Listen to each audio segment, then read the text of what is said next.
হৰ হৰ মহাদেৱ, জয় শ্ৰী মহাকাল। আজি আমি এই ভিডিঅ'টোৰ জৰিয়তে কামাখ্যা মন্দিৰত অনুষ্ঠিত হোৱা অম্বুবাচী মেলাৰ বিষয়ে আলোচনা কৰিম। অম্বুবাচী মেলাৰ তাৎপৰ্যৰ বিষয়ে আলোচনা কৰিম আৰু দেশ বিদেশৰ পৰা অহা বিভিন্ন সাধু সন্তৰ উপস্থিতি কিদৰে অম্বুবাচী মেলাত এক জাগ্ৰত পীঠলৈ পৰিৱৰ্তন কৰে সেই বিষয়ে আমি জানিম। আমি সকলোৱে জানো যে ৫১খন শক্তিপীঠ পৃথিৱীৰ বিভিন্ন স্থানত আছে। এই ৫১খন শক্তিপীঠৰ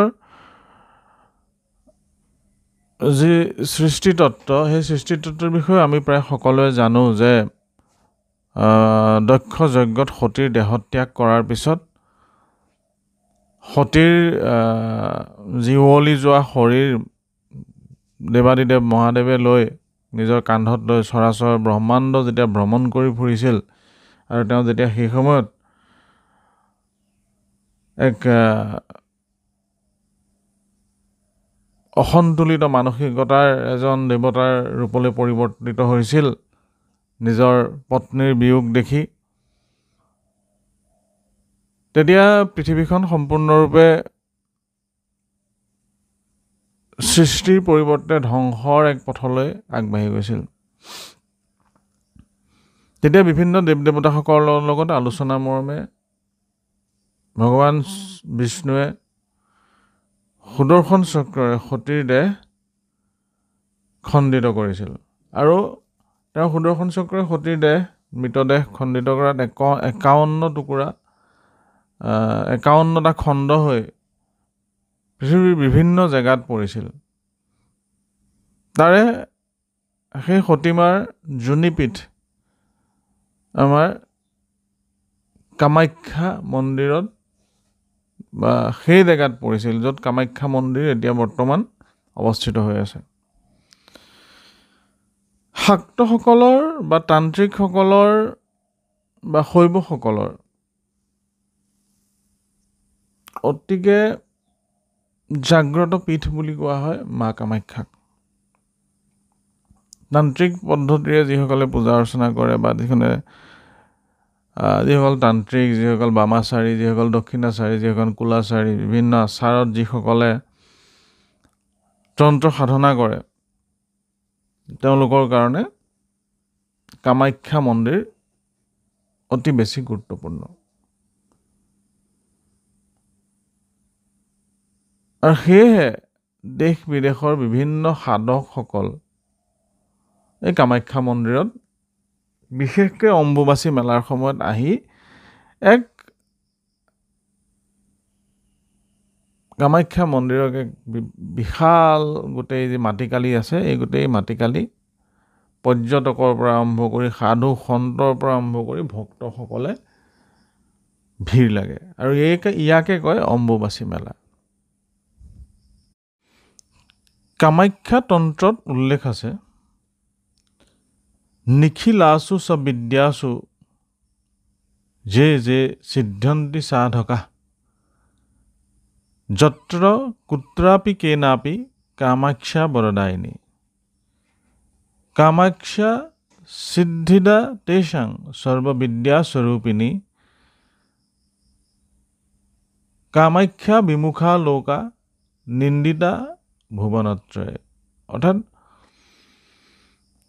সমস্ত বিশ্ব যিমান প্ৰকাৰৰ বিদ্যাৰ সাধনা কৰা হয়, এই সাধকসকলে বিভিন্ন প্ৰকাৰৰ সাধনা কৰি সিদ্ধি লাভ কৰে আৰু এই ক্ষেত্ৰত মা কামাখ্যাই সকলো সাধককে সিদ্ধি লাভ কৰিবৰ কাৰণে বৰদান কৰে। অৰ্থাৎ তেওঁ সৰ্ববিদ্যা স্বৰূপিনী সিদ্ধিদাত্ৰী। আৰু যি মানুহে কামাখ্যাৰ প্ৰতি মাৰ প্ৰতি বিমুখ কৰে, সেই ত্ৰিভুৱনতে নিন্দিত হয় বুলি এই শাস্ত্ৰত উল্লেখ আছে। কালিকা পুৰাণ যোগিনী তন্ত্ৰকে প্ৰমুখ কৰি বিভিন্ন তন্ত্ৰ আৰু পুৰাণসমূহত কামাখ্যা মন্দিৰৰ বিস্তৃত বিৱৰণ পোৱা যায়।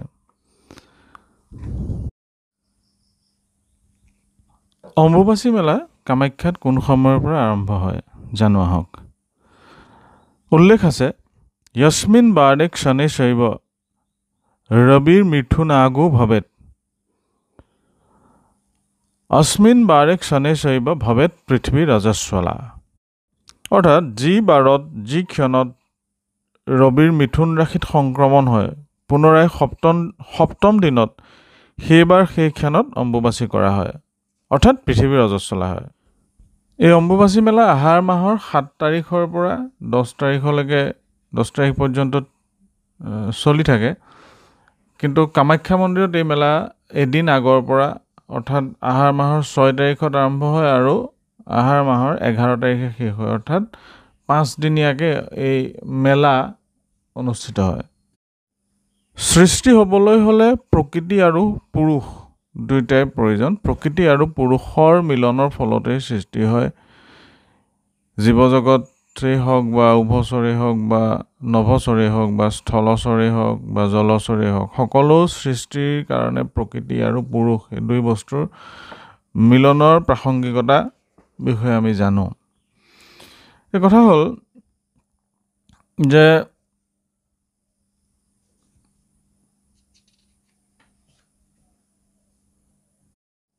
পৃথিৱীক আমি মাতৃ হিচাপে মানি আহিছোঁ যেটো অথৰ্ব বেদত উল্লেখ আছে মাতা ভূমি পুত্ৰোহং পৃথিব্যাহ অৰ্থাৎ আমি নিজকে পৃথিৱীৰ পুত্ৰ হিচাপে পৰিচয় দি আহিছোঁ পৃথিৱী যে আমাৰ মাতৃ সেই কথা বেদে স্বীকাৰ কৰিছে বিভিন্ন শাস্ত্ৰই স্বীকাৰ কৰিছে বিভিন্ন গ্ৰন্থসমূহত উল্লেখ পোৱা যায় সেই আমি প্ৰত্যেকেই পৃথিৱী আমাৰ মাতৃ হিচাপে স্বীকাৰ কৰি লৈছোঁ আৰু মাতৃ হ'ল এগৰাকী নাৰীৰ যিখিনি বৈশিষ্ট্য বা ব্যক্তিত্ব থাকিব সেই সকলোখিনি সেই আমাৰ পৃথিৱী মাতৃৰ গাতো থাকিব বা তেখেতৰ সেই শাৰীৰিক অৱয়ৱৰ মাজতো দেখা পোৱা যাব গতিকে যি ধৰণে এগৰাকী মহিলা ৰজস্বলা হয় তেওঁ ঋতুমতী হয় তেওঁ হেতু মাসিক ধৰ্ম যিটো প্ৰত্যেক মাহে মাহে হয় ঠিক সেইদৰে পৃথিৱীও বছৰত এবাৰ ৰজস্বলা হয় বুলি উল্লেখ পোৱা যায় বা শাস্ত্ৰত আছে বিভিন্ন ধৰণৰ গ্ৰন্থসমূহত আছে বা যদি তেওঁ মাতৃ হয় যদি তেওঁ নাৰী হয় তেতিয়াহ'লে তেওঁ ৰজস্বলা হোৱাটো ঋতুমতী হোৱাটো তেওঁ এটা বৈশিষ্ট্য হ'ব যেটো সৃষ্টিৰ বাবে ঋতুমতী হ'বই লাগিব ঋতুমতী হোৱাৰ পিছতহে সৃষ্টি সকলো জীৱ জন্তুৰে সৃষ্টিৰ আৰম্ভ হয় আৰু এই যি ঋতুমতী হয় এই ঋতুমতী হোৱা স্থানেই হ'ল মা কামাখ্যাৰ মন্দিৰ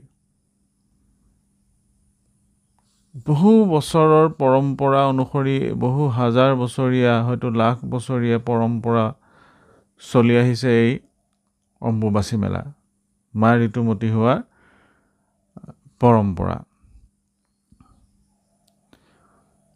এসময়ত লাখ লাখ ভক্তৰ সমাগম হয় আৰু এক এনাৰ্জি ষ্টেচনলৈ ৰূপান্তৰিত হৈ থাকে শক্তিৰ উৎসলৈ ৰূপান্তৰিত হৈ থাকে এই মা কামাখ্যাৰ মন্দিৰৰ পীঠস্থান যিহেতু বিভিন্ন দেশৰ পৰা বিভিন্ন স্থানৰ পৰা অহা সাধকসকলে নাগা সাধুসকলে ইয়াত সাধনা কৰি থাকে শ্মশানত সাধনা হয় বিভিন্ন স্থানত সাধনা হয় কিন্তু মাৰ মন্দিৰ মা ঋতুমতী হোৱাৰ বাবে 3 দিনলৈ বন্ধ থাকে আহাৰৰ 7ৰ পৰা 10 তাৰিখলৈ বন্ধ থাকে আৰু যেতিয়া নিবৃত্তি হয় অৰ্থাৎ প্ৰবৃত্তি হোৱা সময়ত পৰা নিবৃত্তি হোৱা সময়লৈ বন্ধ থাকে আৰু নিবৃত্তি হোৱাৰ পিছত অম্বুবাচী নিবৃত্তি হোৱাৰ পিছত মাৰ মন্দিৰ ৰাইজৰ বাবে খুলি দিয়া হয় ভক্তসকলৰ বাবে খুলি দিয়া হয় আটাইতকৈ ডাঙৰ কথা যে যি স্থানত মাৰ জুনি পীঠ আছে তাত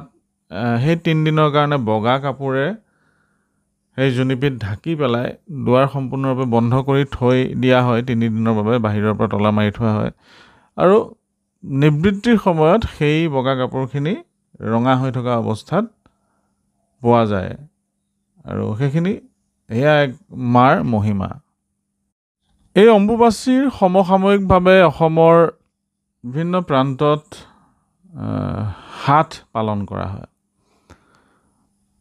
সমসাময়িকভাৱে হাট পালন কৰা হয় আৰু বিভিন্ন নীতি নিয়মৰ মাজেৰে আমাৰ গৃহস্থসকলে বা বিশেষকৈ বিধৱা মহিলাসকলে বহুখিনি নীতি নিয়ম পালন কৰিবলৈ পৰম্পৰাগতভাৱে পালন কৰি অহা দেখা যায়।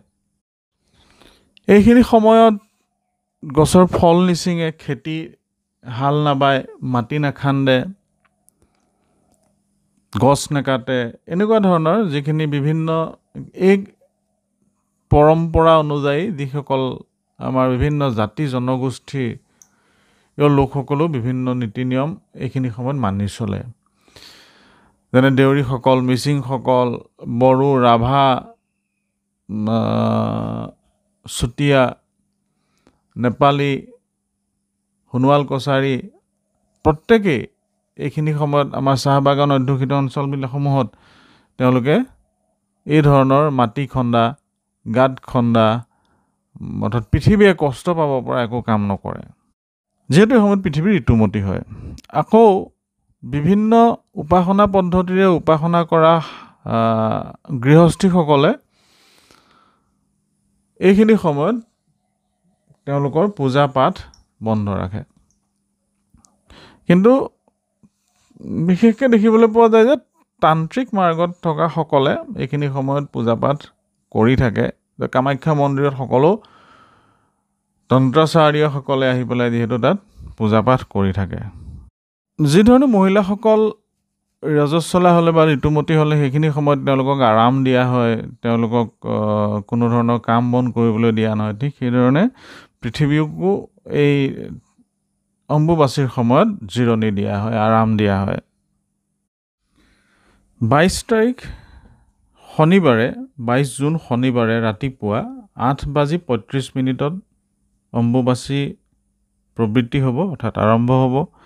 আৰু 25 জুন মংগলবাৰে ৰাতি 8:59 অৰ্থাৎ প্ৰায় 9টা বজাত ৰাতি 9 বজাত এই অম্বুবাচী নিবৃত্তি হ'ব, অৰ্থাৎ অম্বুবাচীৰ সামৰণি পৰিব। আপোনালোকক অম্বুবাচীৰ বিষয়ে কৈ থাকোঁতে অম্বুবাচী মানে কামাখ্যা মন্দিৰৰ বিভিন্ন ভিডিঅ'সমূহ সংলগ্ন কৰি দেখুৱালোঁ। এই ভিডিঅ'সমূহ কৰি দিয়া হৈছে আৰু আপোনালোকক যিসকলে দেখা নাই, কাৰণ সকলোৱে কামাখ্যা মন্দিৰ গৈ পোৱা নাই, বা যদি আজি 10-15 বছৰ আগত বা 20 বছৰ আগত যিসকল গৈছিলে তেওঁলোকে এটা সম্পূৰ্ণৰূপে পৰিৱৰ্তিত বাতাবৰণৰ মাজত খুব সুন্দৰ অৱস্থাতেই কামাখ্যা মন্দিৰ দেখিবলৈ পাব। বহুত আপ টু ডেট হ'ল, বহুখিনি নৱীকৰণ কৰা হ'ল, ইয়াৰ ফলত দেখিবলৈ বহুত ধুনীয়া হৈ গ'ল। গতিকে এই অম্বুবাচী মেলাত আচলতে এইকেইদিন সময়ত সাধকসকলৰ কাৰণে সিদ্ধি লাভৰ বাবে বৰ উত্তম সময়। আৰু বিভিন্ন কথা, বিভিন্ন শাস্ত্ৰত উল্লেখ আছে কামাখ্যা মন্দিৰৰ বিষয়ে। ইয়াত মা কামাখ্যাৰ ভৈৰৱ, উমানন্দ যিসকল নতুন তেওঁলোকৰ বাবে কৈছোঁ যে যদি উজনি অসমৰ পৰা যায় বা নামনি অসমৰ পৰা আহে, তেতিয়াহ'লে আপোনালোকে ট্ৰেইন যোগে যদি আহিব বিচাৰে তেতিয়াহ'লে পল্টন বজাৰ ট্ৰেইন জাংচনত নামিব পাৰিব, বা কামাখ্যা জাংচনো আছে, তাতো নামিব পাৰিব। যিসকল বাহিৰৰ পৰা আহিম বুলি ভাবে তেওঁলোকে লোকপ্ৰিয় গোপীনাথ বৰদলৈত নামি, এয়াৰপৰ্টত নামি আপোনালোকে তাৰ পৰা কেব লৈ পেলাই ইয়ালৈ কামাখ্যা মন্দিৰ বুলি ক'লে তেওঁলোকে লৈ আহিব পাৰিব। পল্টন বজাৰত নামিলেও তাৰ পৰা বাছ পাব বা কেবো পোৱা যায়, আজিকালি কেবত যিহেতু সহজ হয় আহিবলৈ। আৰু বাছত যাত্ৰীসকলৰ কাৰণে আমি ISBTত নামিব পাৰোঁ, যিটো ISBTত নামিলে ISBTৰ পৰা তাৰ পৰা কেব পোৱা যাব বা বাছ পোৱা যাব। কোনো জনা মানুহক সুধিলেই আপোনালোকক এই বিষয়ে বুজাই দিব। আমি অম্বুবাচীলৈ যাম, কামাখ্যা মন্দিৰৰ অম্বুবাচীলৈ 2-3 দিনীয়া কাৰ্যসূচী লৈ গৈ আছোঁ। তাৰ পৰা আকৌ পুনৰ আপোনালোকক নতুন ভিডিঅ' যোগান ধৰিম। সাধকসকলৰ সাধনা ভিডিঅ', বিভিন্ন স্থানৰ পৰা অহা ভক্তসকলৰ লগত মত বিনিময় কৰা ভিডিঅ', বিভিন্ন সাধকসকলৰ আমি সাক্ষাৎকাৰ ল'ম আৰু তেওঁলোকৰ বিষয়ে আপোনালোকক জনাম। আশা কৰোঁ আজিৰ এই ভিডিঅ'টো আপোনালোকে চাই ভাল পালে, যিহেতু অম্বুবাচীৰ বিষয়ে এটা সম্যক জ্ঞান এই ভিডিঅ'টোৰ জৰিয়তে দিবলৈ চেষ্টা দিবলৈ চেষ্টা কৰা হ'ল আৰু আমি বহুখিনি কথা জানিবলৈ বাকী আছে। গতিকে আপোনালোকে যদি অম্বুবাচীৰ বিষয়ে ইয়াতকৈ ভাল তথ্য জনাব বিচাৰে আমাক জনাব পাৰিব। আমি শিকিবলৈ সদায় আগ্ৰহী আৰু অম্বুবাচীলৈ আহিব আপোনালোক। যিসকল আহিব বিচাৰে আহিব, তেওঁলোকে সুন্দৰ পৰিৱেশত ভক্তিৰ এক আধ্যাত্মিক এক বাতাবৰণৰ মাজত নিজক বিলীন কৰিব পৰাকৈ সুন্দৰ পৰিৱেশ অনুভৱ কৰিব পাৰিব আৰু মাৰ আশীৰ্বাদ গ্ৰহণ কৰিব। খুব সুন্দৰকৈ শান্তিপূৰ্ণভাৱে এই অম্বুবাচী এইবাৰ অনুষ্ঠিত হওক, কোনো ধৰণৰ ক্ষয় ক্ষতি নহওক। পুনৰ লগ পোৱাৰ আশাৰে হৰ হৰ মহাদেৱ, জয় মা কামাখ্যা।